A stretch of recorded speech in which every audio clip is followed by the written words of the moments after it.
The race for lieutenant governor has been one of the most bitter fights to play out in Texas politics in years, and incumbent David Dewhurst will not be going back to Austin next year. State Senator Dan Patrick right now, again, with 52% of precincts reporting, is polling away with more than 30% of the vote over the sitting governor, Lieutenant Governor David Dewhurst. It'll be interesting to see over the days.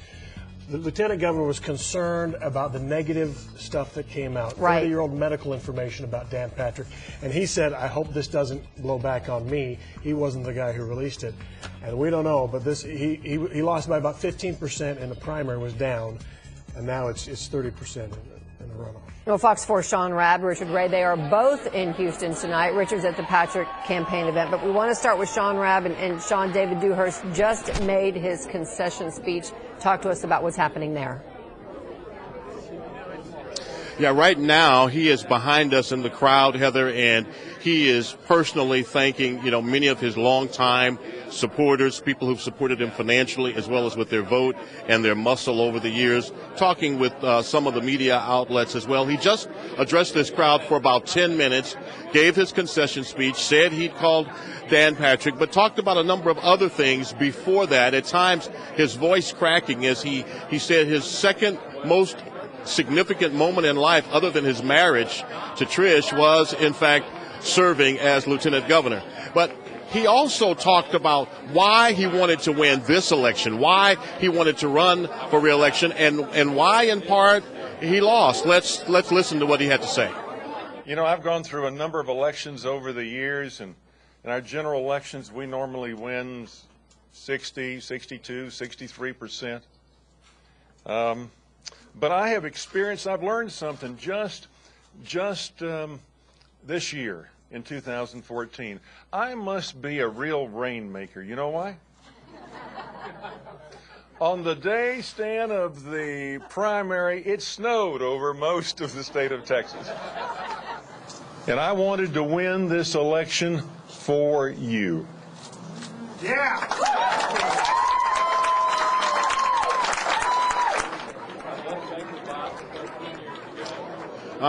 Lieutenant Governor Dewhurst saying he wanted to win the election for you, to keep government out of your lives, to keep Texas economy great, to keep business as usual in Texas.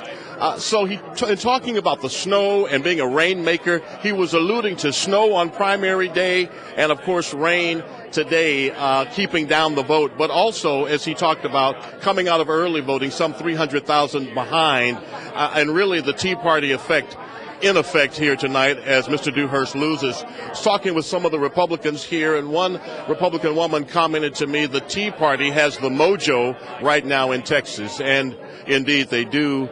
Again, at times tonight, the governor's voice cracking as he thanked the supporters. Remember, you heard him say he was accustomed to winning by 62, 63%, and he's nowhere near that on the losing end. He's not been accustomed to that. Well, and Sean, earlier today he said that, people would have to, all of his supporters and more would have to get out in the rain today and vote for him, and the numbers didn't turn out. Sean, and we're going to transition to Richard Ray. Right. That speech sounded like a goodbye to politics for the did. lieutenant governor. It sounded like kind of a retirement speech. I think that's why he was so emotional. Sean, thank you. Richard Ray, now the Patrick supporters must be celebrating. In fact, they put up the local Fox News feed here from KRIV in Houston. And there's a big cheer because, of course, everybody knows by now that Dewhurst has conceded. And 64-year-old State Senator Dan Patrick leading a Tea Party charge tonight. I think the numbers are really surprising. I think most of us expected that Dan Patrick would win, but we're talking 2-to-1 margins here. He had a big lead in early voting, and he seems to be stretching away with that. And he's leading a number of down-ballot Tea Party candidates that are winning. And keep in mind, across the nation in other states right now, the GOP establishment candidates have generally been beating back these Tea Party challenges. But here in Texas, the Tea Party once again flexing its muscle tonight. Here's what the latest we've heard on Dan Patrick is. He's met with his VIP supporters, key campaign supporters behind closed doors.